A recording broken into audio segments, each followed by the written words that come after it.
The price of eggs didn't go up because chickens got lazy. The price of your car didn't go up because steel got rare. And the price of everything you're about to buy this weekend didn't go up because of inflation or corporate greed or bad luck.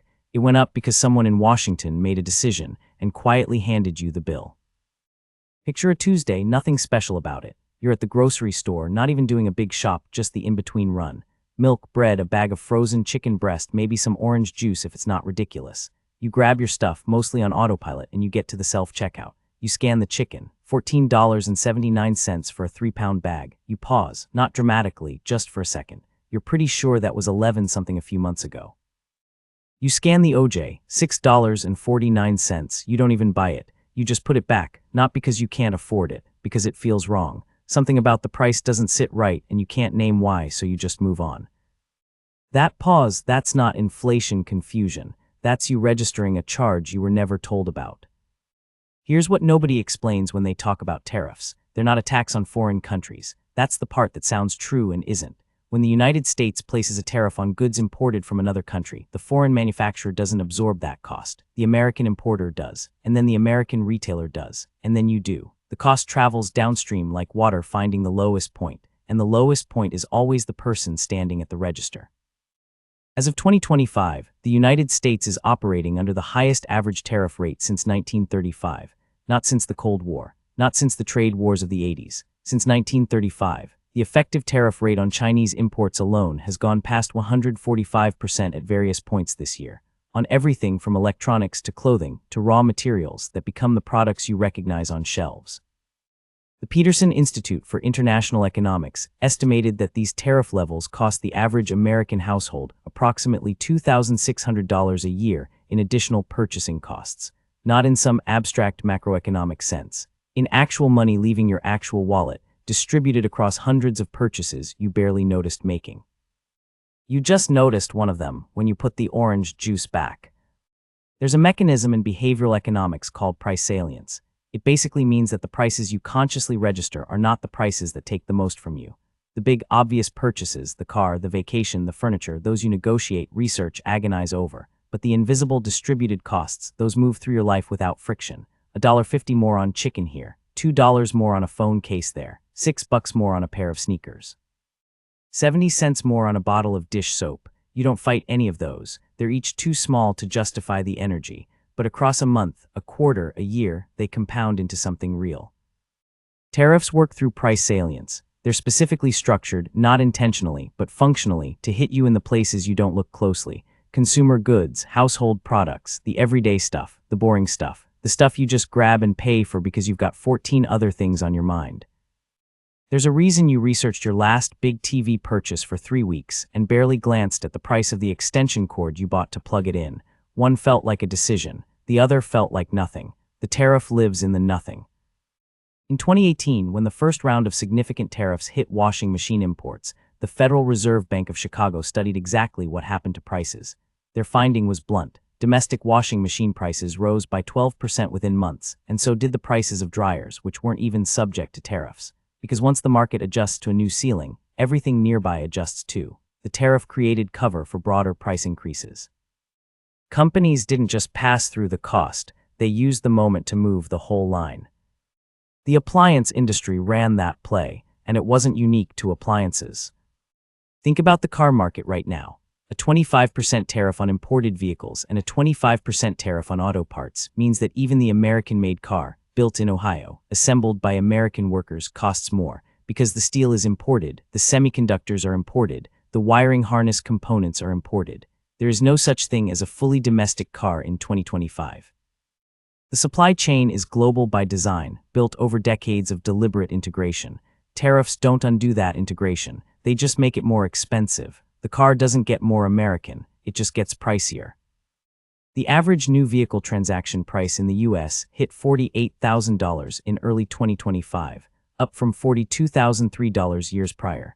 A $6,000 jump that analysts trace significantly back to parts cost increases and the market-wide anchoring effect of tariff pressure. You're not imagining it, the math is just buried. Here's the part that doesn't get explained cleanly. The tariff revenue goes to the US government. In theory, this is supposed to offset the cost. In theory, American manufacturers benefit from the protection, hire more workers, grow stronger, and eventually produce goods so competitive that consumers win in the long run. That's the argument. It's been the argument since Alexander Hamilton made it in 1791. Protection for infant industries. Buy domestic time for domestic producers to scale up and compete. The problem is that theory and practice keep having the same uncomfortable conversation. The steel tariffs of 2018 protected roughly 140,000 American steelworker jobs, but there are 6.5 million American jobs in industries that use steel as an input. Every one of those downstream businesses, car manufacturers, construction firms, appliance makers, equipment producers, faced higher input costs. The Economic Policy Institute, which is generally sympathetic to workers and trade protection, estimated that for each steel job saved, several manufacturing jobs in steel-consuming industries were put at risk, not destroyed, at risk, but that ratio matters when you're talking about policy at scale. The benefits of a tariff concentrate in one visible industry. The costs diffuse across millions of invisible transactions. That's not a political statement, that's just how diffusion works. Now open Amazon, pick something you need, a phone charger, a kitchen gadget, a birthday gift you're scrambling for on a Wednesday night. Sort by price. Look at where each item is made. Now look at what the price used to be. Some listings still show it in that small gray text under the current price. Electronics, tools, toys, household goods. Category by category, the gap between last year's price and this year's isn't subtle anymore. It's become a thing you notice, then accept, then forget, then notice again. The thing about accepting a price is that you never quite get your reference point back. Once $15 chicken is normal, $11 chicken feels like a deal rather than what it actually was, the price. Once a $600 laptop becomes an $800 laptop, the $600 one feels entry-level. Tariffs don't just change what things cost, they shift the entire frame. And once the frame shifts, it's very hard to shift it back, even if the tariff disappears tomorrow, which it probably won't. Here's the belief shift, pay attention to it. Trade wars are always sold as wars between countries. America versus China, domestic producers versus foreign competitors, us versus them. That framing is doing a specific kind of work. It makes the tariff feel like a geopolitical move, something happening between governments, something abstract, something that probably ends up fine in the long run. But the actual exchange in a tariff isn't between countries. It's between you, standing at the register, or clicking checkout, or looking at a sticker price on a car, and the supply chain that made that product possible.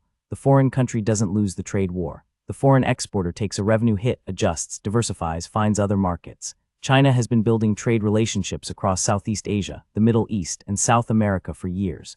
Their adaptation capacity is substantial. The pain is real, but distributed across an entire national economy. Your pain is not distributed. Your $2,600 annual tariff cost lands on your household. It doesn't spread. It doesn't average out across 100 million Chinese manufacturers. It hits your grocery run and your car payment and your Amazon cart, directly, every time. The war is sold as government versus government, but it is paid consumer by consumer.